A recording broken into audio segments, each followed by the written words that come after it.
चार दोस्त थे जिनमें एक हिंदू, एक मुस्लिम, एक सिख व एक ईसाई था। वे चारों एक साथ और एक ही क्लास में पढ़ते थे और अपने अपने ही ईश्वर पर विश्वास करते थे। एक बार की बात है, उन्होंने प्लान बनाया कि हम चारों कहीं घूमने चलते हैं। वे चारों हवाई जहाज़ से घूमने चल दिए।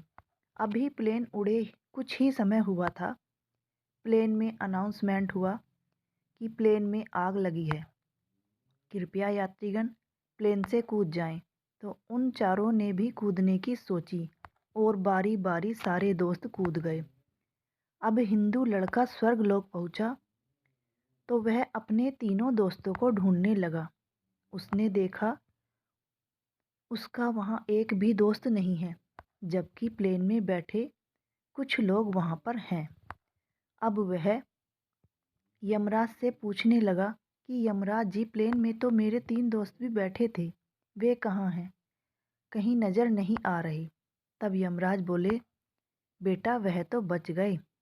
अब वह लड़का यमराज की बात सुनकर यमराज से बार बार पूछता है कि जब वह बच गए तो मैं कैसे मर गया। उस हिंदू लड़के ने यमराज से एक ही रट लगा रखी थी कि मैं कैसे मर गया। तभी वहाँ नारद मुनि आ जाते हैं और नारद मुनि को देखकर यमराज कहते हैं, अब तुम्हारे सारे प्रश्नों के जवाब नारद मुनि जी देंगे। तब वह हिंदू लड़का नारद मुनि से कहता है, जब मैं मर गया तो वो तीनों दोस्त कैसे बच गए? नारद मुनि बोले, वह अपने अपने गुरुओं की वजह से बच गए हैं। पर नारद मुनि, गुरु को तो मैं भी बहुत मानता था, फिर मैं कैसे मर गया?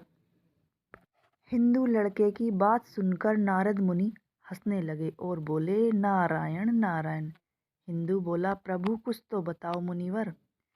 चल ठीक है, जब तू इतनी जिद कर ही रहा है तो बताता हूँ। नारद मुनि बोले, जब सिख लड़का कूदा तब उसने जोर जोर से आवाज़ें लगाईं, वाहे गुरु वाहे गुरु वाहे गुरु वाहे गुरु बचाओ वाहे गुरु बचाओ।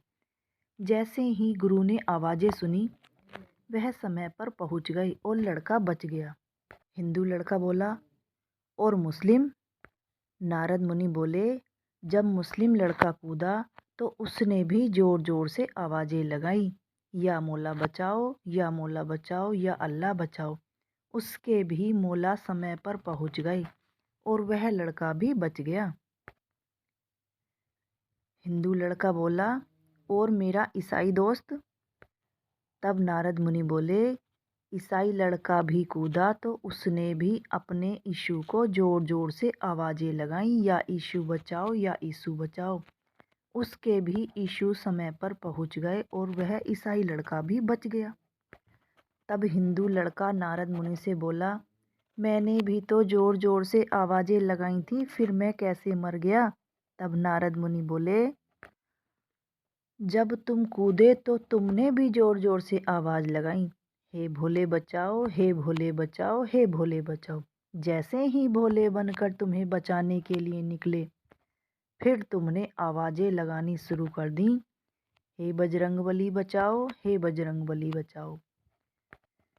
मैं हनुमान का वेश धारण कर निकलने ही वाला था, तभी तुमने आवाज़ें लगानी शुरू कर दी, हे मैया तुम ही बचाओ हे मैया तुम ही बचाओ।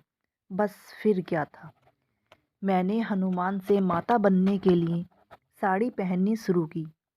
साड़ी अभी बंधी भी नहीं थी कि तुम नीचे पृथ्वी पर गिर गए और तुम्हारी मृत्यु हो गई, क्योंकि बच्चा साड़ी पहनने में तो टाइम ही लगता है। तब नारद मुनि ने कहा, बेटा अगर तू भी अपने किसी एक ईश्वर या इष्ट का नाम लेता तो आज तू भी बच गया होता। इसीलिए दोस्तों, किसी एक ही गुरु को मानो, कहीं तुम्हारे साथ भी ऐसा ना हो जाए।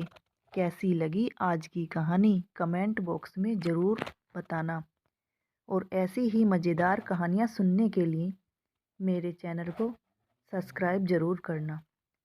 धन्यवाद।